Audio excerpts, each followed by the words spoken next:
Hey guys, good morning. Marian here. Lower back pain and tension. A lot of the times it is due to our body's inability to adequately utilize the hip joint and overusing the lumbar spine to walk, bend, and hinge and so on.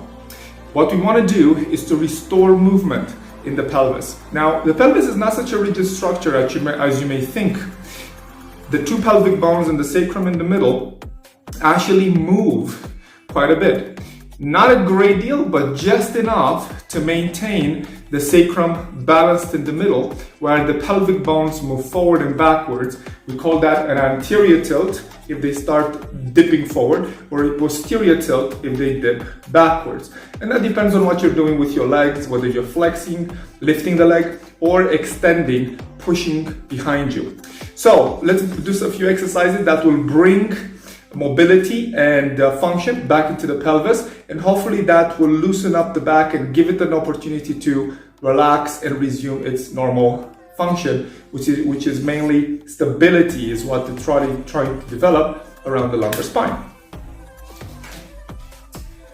First things first, find a surface and balance, feet hip width apart, bend the knees, find that neutral pelvis. What you will want to feel is that your glutes are engaged in order to keep you nice and stable, and that the pants line is not flat. You're kind of like shooting downwards. If you put your palms around your waist, your index finger should be shooting slightly below the parallel line. From here, lift one leg up, and as you do so, make sure you don't tuck under, okay? You want to keep that pelvis underneath you, maintain the lumbar spine curvature. Engage through the midsection into the back, lift through the chest, maintain support. Do not let the knee drop, and do not tuck under. Push. We're going to do 5 repetitions here. 2. Do not let go of your lumbar spine. 3. 4. You have one more. 5. Beautiful. Let's go to the other side. So again, do not let go of your lumbar spine, and make sure you don't lift the hip up, yeah?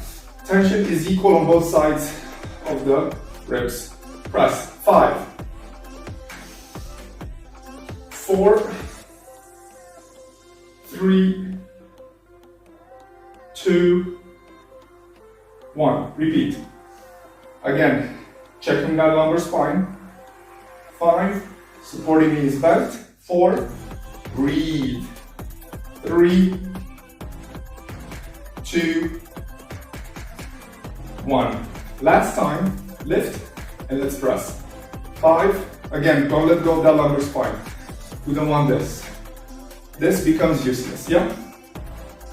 4, 3, 2, if there's a bit of shaking, that's okay, and 1.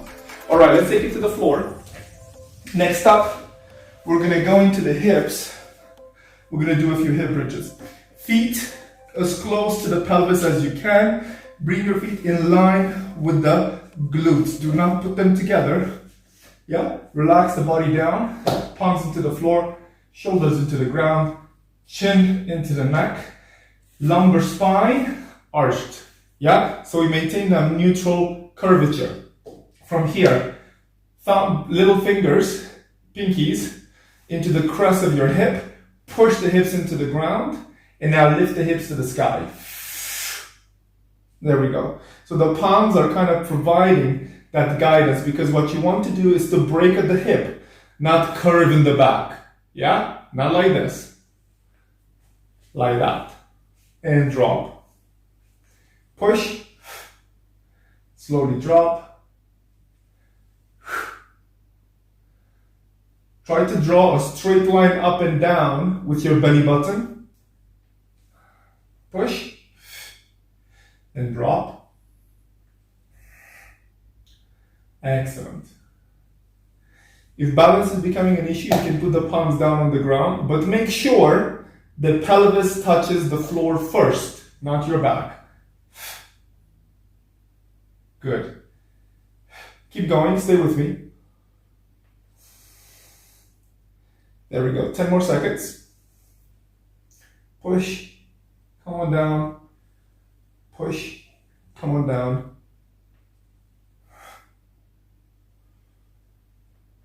And done. All right, we're gonna move on, and this time we're going into leg raises. So we're gonna keep a leg straight, and we're gonna lift it to about 45 degrees, right? Maintain it right there. Lift the other one. Crunch, push, and hold. Now, yes, our abdominals are engaged here. We still have a bit of a curve in the back, but our feet are at 45 degrees. If you go below that line, you might get a bigger curve in the back and more pressure. We don't want that. So we're gonna bring the knees into the chest and then kick the heels to the corner of the room, all right? In, and push. In, and push. Two more, in, and push. In, and push, alternate. Knee in, heel out. Switch. Maintain that lumbar curve. Two. This is not as easy as it looks, guys. If your neck bothers you, find support. Stay with me. 30 more seconds.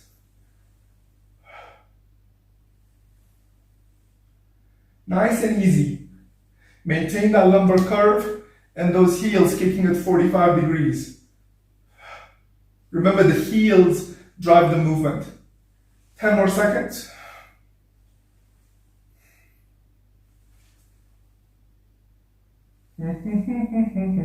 All right, check it out. Last one.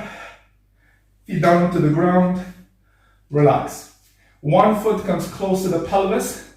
The other knee comes up. Palms form a brace and you push into your knee. Make sure you get that elbow nice and long. And what you want to do is to drive the knee towards your heart and drive the palms to push the knee away. So they kind of fight each other, yeah?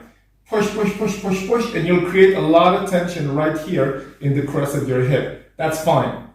Maintain that tension, and I use the other hip to push the entire body up and down. Now, do not let go of this tension while you do that. Ready, set, push. And come on back down.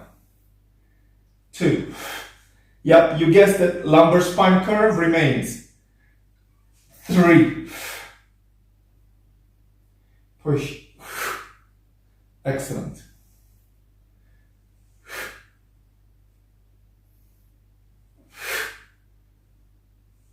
Keep going, guys. So in other words, you don't want to do this.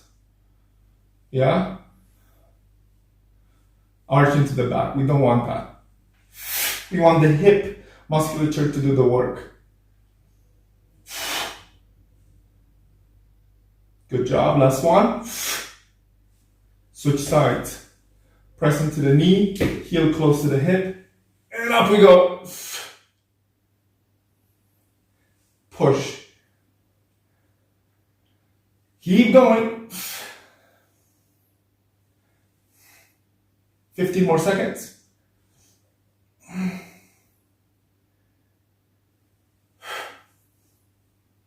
Now guys, look, you're gonna need to mobilize your hips and your hip flexors after this, your glutes, etc. I've got a couple of videos on this channel that you can check out, and they should get you sorted quite quickly.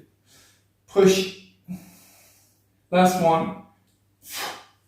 All right. Roll. So guys, those are just 3-4 easy exercises that you can do at home to get better activation, better function around your hips. There's many more that can be done, but just doing these will get you on the path to feeling